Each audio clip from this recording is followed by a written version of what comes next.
साहेब या ठिकाणी उपस्थित असणारे कालच ज्यांनी शिवसेनेमध्ये प्रवेश केला ते प्रशांत बाबा चेडे साहेब,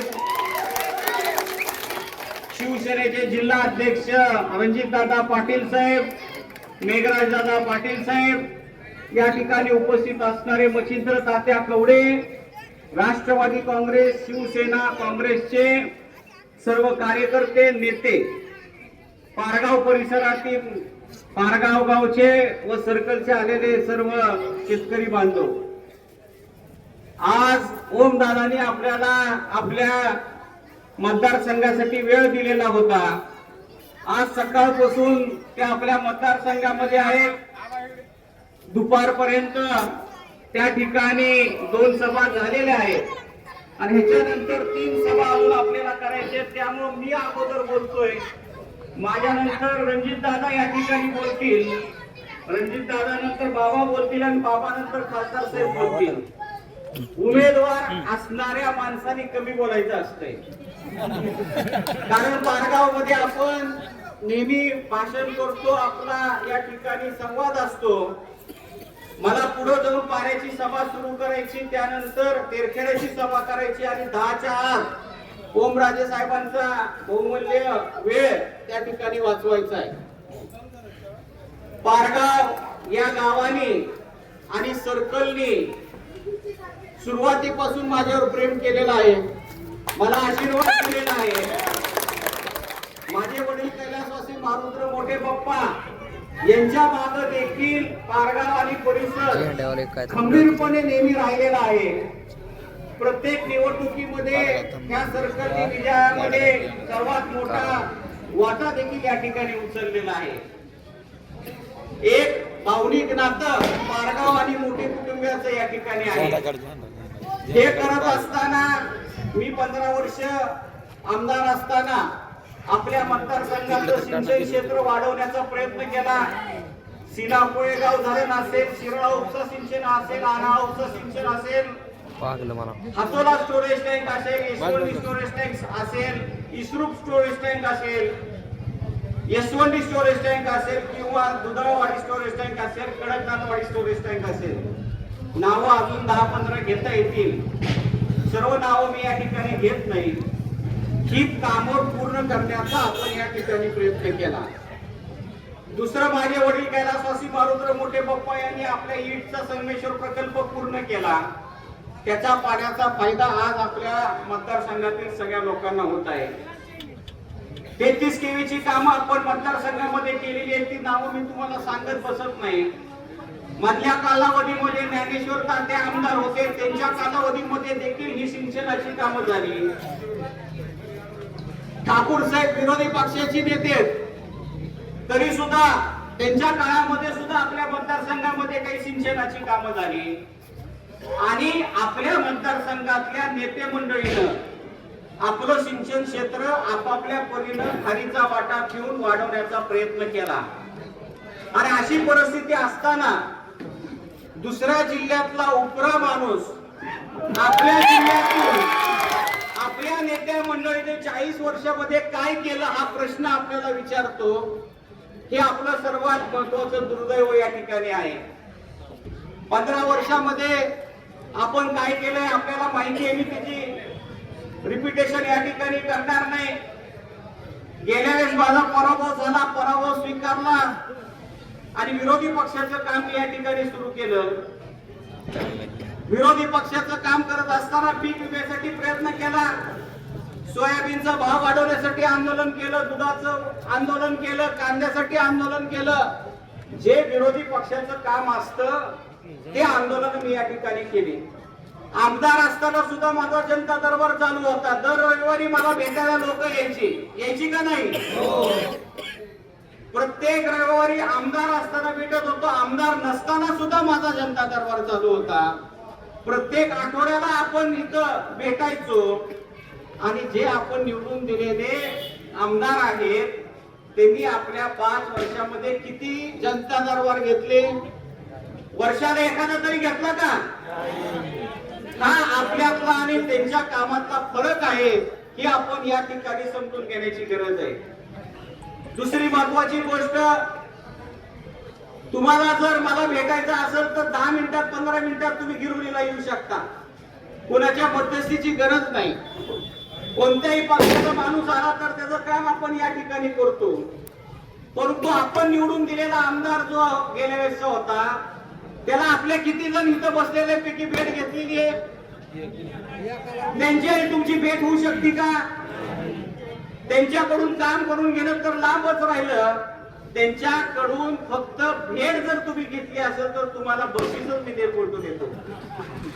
सामान्य माणसं तर त्यांच्याकडे जाऊ शकत नाही. जी मोठी नेते मंडळी होती ती सुद्धा त्यांना भेटू शकत नाही.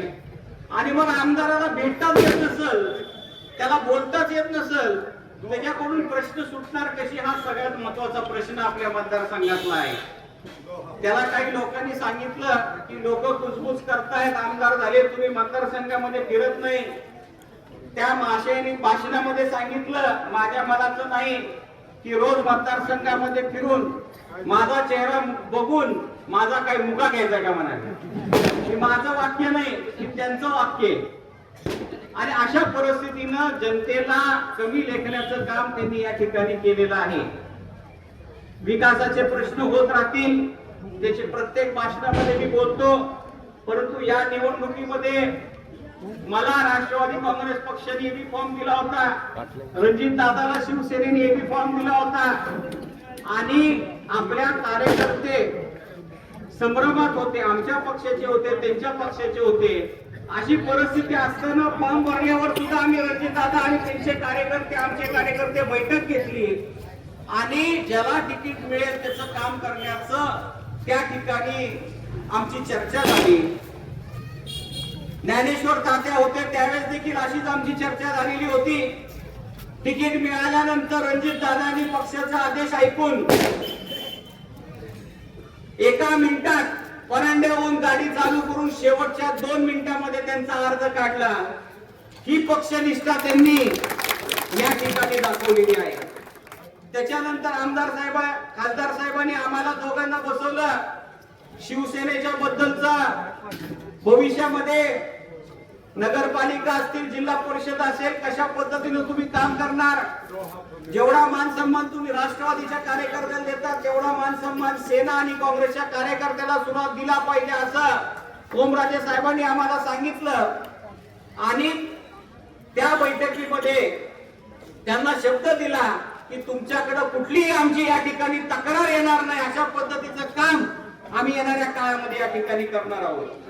आणि खऱ्या अर्थानं लोकसभेच्या निवडणुकीमध्ये नैसर्गिक युती सेना, राष्ट्रवादी आणि काँग्रेसच्या कार्यकर्त्यांमध्ये झालेली होती.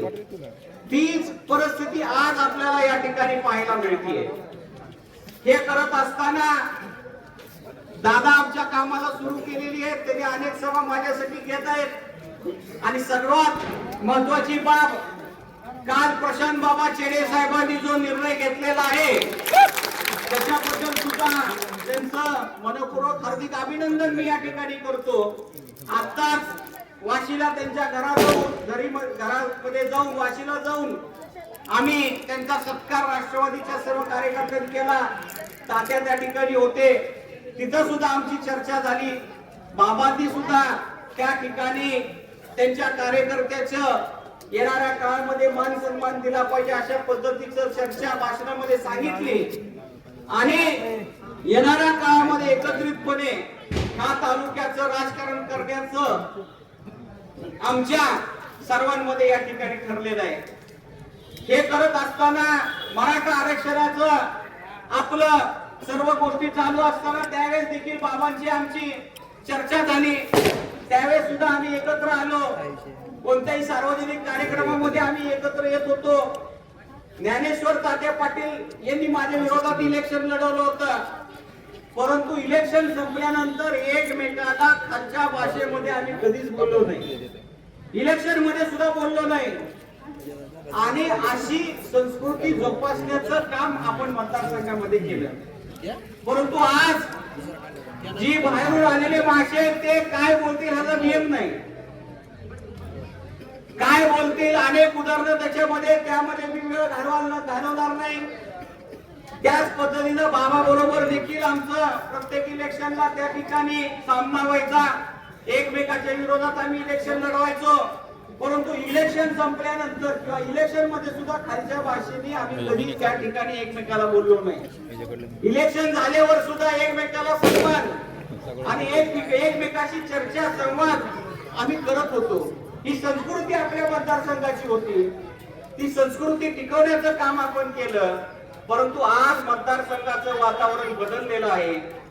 विकासापेक्षा दहशतीचं वातावरण आज या ठिकाणी मतदारसंघामध्ये झालेलं आहे. विकास तर होणारच आहे, परंतु पूर्वीच्या 15 वर्षांमध्ये जो दहशत मुक्त तालुका मतदारसंघ होता तो परत एकदा आपल्याला या ठिकाणी निर्माण करायचा आहे. त्यासाठी महाविकास आघाडीच्या माध्यमातून आपण या ठिकाणी एकत्र यायचंय. बोलण्यासारखं बरंच आहे आपल्याला. या ठिकाणी नेते मंडळीचं भाषण ऐकायचं, त्यामुळे मी लांबलचक बोलत नाही. उमेदवारांनी त्या ठिकाणी कमी बोलायचं असतं आणि म्हणून येणाऱ्या 20 तारखेला आपण तुतारी वाजवणाऱ्या माणसाच्या चिन्हासमोर बटन दाबून मतदान करावं ही विनंती मी तुम्हाला या कार्यक्रमाच्या निमित्तानं करतो. ईव्हीएम मशीनवर 4 नंबरचं आपलं त्या ठिकाणी चिन्ह आहे. गेल्यानंतर अगोदर आपण व्यवस्थित ईव्हीएम मशीन एकदा बघा. गेल्या काहीतरी बटन दाबू नका आणि थोडं थांबल्यानंतर सर्व चिन्ह झाल्यानंतर तुम्ही या ठिकाणी तुतारी वाजवणाऱ्या माणसाचं चिन्ह बघितल्यावर त्याच्यावर मतदान करा ही विनंती करतो आणि माझे 200